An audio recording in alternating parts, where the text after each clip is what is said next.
Let's dive a little bit deeper now into the V-Ray frame buffer because it plays a large role in our rendering. And just as a note, I always use the V-Ray frame buffer because I prefer it very much to the standard frame buffer that's inside of 3ds-Max. Let's look at some of the settings. I mentioned earlier linear workflow, and Chaos Group claims that default settings now give you a linear result. If you're wondering what linear result or what linear workflow is, it means that, well, Chaos Group gives a better explanation of it than I can. In their color mapping section, they say, doubling a light's intensity exactly doubles its contribution to the final pixel, and cutting a shader's light reflectance in half cuts its contribution to the final pixel in half. This approach corresponds to linear workflow. Okay, so it means that there's a one-to-one relationship between what you do and how the final pixel comes out. So the way that affects our scene is what it's taking into account is how our monitor is displaying the color to us. Okay, and it's making sure that the way we're seeing it on our monitor is the way that the computer's understanding it, so that we get the most accurate results. So there's just a few settings to know regarding this. It's under Customize Preferences. And I don't know what default is and what isn't because I have my own settings set up, obviously. But this is what my settings are, okay? So under Preferences in 3ds-Max, go to Gamma and LUT. Make sure it's enabled. Set your Gamma to 2.2, which accounts for the brightness of your monitor. Okay, so that is making sure you see the right colors. And make sure it's affecting the color selectors and then the material editor. Otherwise, you'll be getting darker colors when you're selecting in your colors, and your materials will appear darker here than they should if you had a one-to-one relationship. So if I turn those off, you'll see. Hit OK. See how much darker that gets now? And when I go to select a color, this is actually being affected too. Okay, so what you'll find if you don't have your linear workflow set up properly is that everything looks kind of harsh and dark and contrasty. So if you start finding that, it might be a linear workflow issue. Chaos Group claims, and I'll read it to you, there are different ways to approach a proper linear workflow. The simplest and most effective approach is to leave all gamma-related settings in 3ds-Max and V-Ray at their default values. Okay, so that's interesting. That's not how it used to work. With the new V-Ray, they've changed it. So there is still different ways to achieve a linear workflow, and I might be using an older way. I'm not sure if my settings are default or not. They might be left over from earlier versions. But mine does give me, indeed, a linear workflow. Using the color mapping settings here, which you see, this is how it was set up. So this gamma is actually not being burnt in because of my setting here. If I put this to color mapping and gamma, it would burn that gamma in, but I had it set to this, so it's only burning in the color mapping.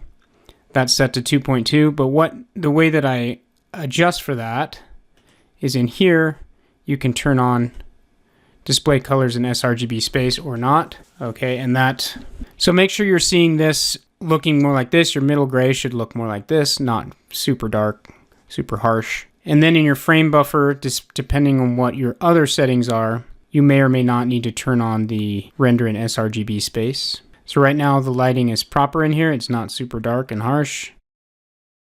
It's giving me a linear result. If it wasn't, I could push this and you can see it gets much lighter. But now this particular scene looks kind of doubly bright, kind of washed out. So that's not the right setting here. That can be adjusted in color mapping as well. If you have your gamma set to 2.2 here and the gamma is being burnt in, color mapping and gamma is both affecting your final image, then you shouldn't need to hit the render in sRGB button in the frame buffer. If you're doing color mapping only and then rendering, you'll see it'll render darker like that. It looks really harsh and dark like I was describing. So then I'd say, oh, the gamma isn't bumped up to 2.2 as it should be. But if I hit render in sRGB space, that applies that curve of 2.2 to this, and now it's rendering in the proper color space. Okay, so the point is there's a lot of different ways to achieve it. Like Chaos Group says, it sounds like by default now it's set to achieve linear workflow.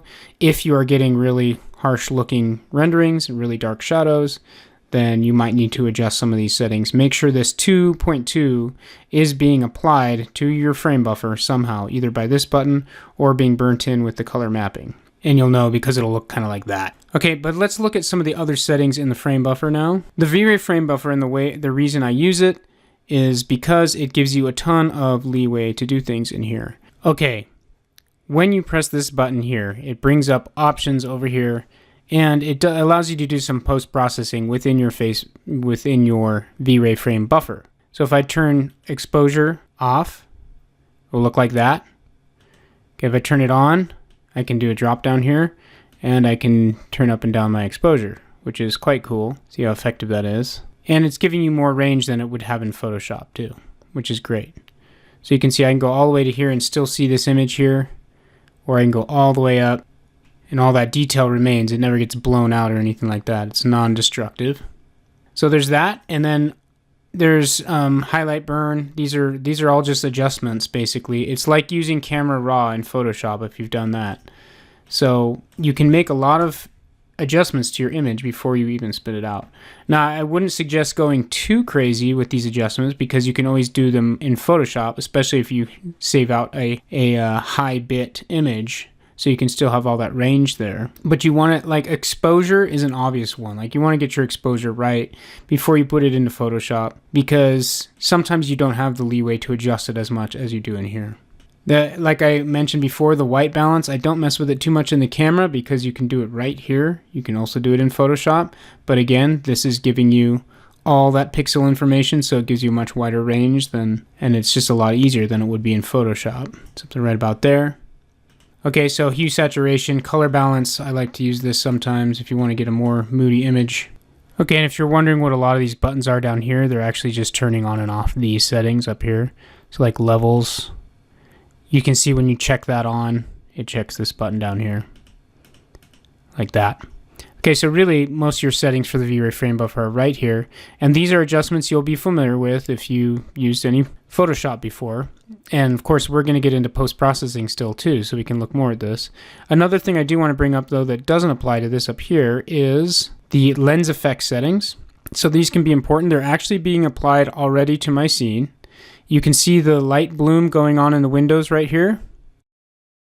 That is being produced by this lens effect settings. It used to be that you had to make them as a special render element, but now using the V-Ray frame buffer, you can just kind of turn them on and off, which is fantastic. And as long as it does one more pass after you turn it on, they will show up. So with progressive render, it's easy to just turn this on after the fact. If I turn off the bloom effect, you'll see that it can turn off and back on. So whichever one you have on when you save it, it will save that in your RGB. Actually, it saves a different render channel called the effects result. So when you save out all your render channels, there'll be one called an effects result that will have the bloom built into it like that. And the glare effect is the other thing. So where you have light sources, you can actually put off glare. You can put a little lens flare coming off of that. You can load an actual image like a 6-pointed star or something that looks like a little lens flare. You could load that in so that where you have these highlights, it would show in that fashion.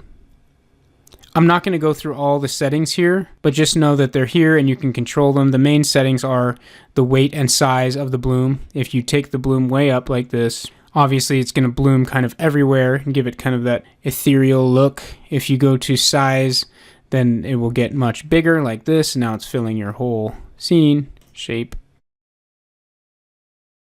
Okay.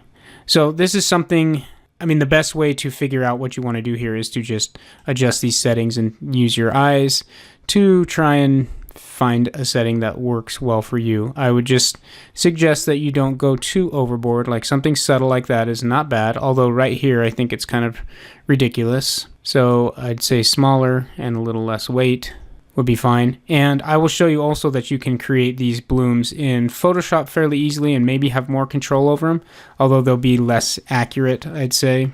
But like in this one, I like the bloom over here. I don't like it so much on these hotspots over here. So what you could do is take the effects result channel and the RGB channel, put one on top of the other, and then mask out the parts of the effects result that you don't want. So I could mask out everything in here and just leave this part over here in Photoshop so that I could, I could have it exactly how I want, have more control over it. We'll look into all that stuff when we go into post-processing, but the long and short of it here is that you can turn these on and off, turn on glare and bloom, and let's just mess with the glare real quick. Don't know that there's anywhere that we'll see it here, and I don't have a custom image in there, but needless to say that is available. And again, the weight and size, I'd say on both of these, the glare effect and the bloom effect, are the important settings for this particular feature of V-Ray. You can see the lights changing a little bit as I do that. Okay, so that's the free V-Ray frame buffer. I prefer it definitely over the other. You can go through every different channel that you're rendering here. Here's my multi-matte. This is the red channel that I was talking about. So in Photoshop, we can just select the red channel only, and it'll give us a perfect mask of our wood material here. Okay, so that's quite nice. Only other thing I would say here that makes this very nice is the drop down here to save all. Right there, save all image channels to separate files. That gives you different files. That's the way I prefer to work. And then you load them all in as Photoshop layers. And then from there, you can do your post-processing and have total control over everything. So that's the V-Ray frame buffer. And we've gone over render settings. You're ready to start creating some awesome renderings.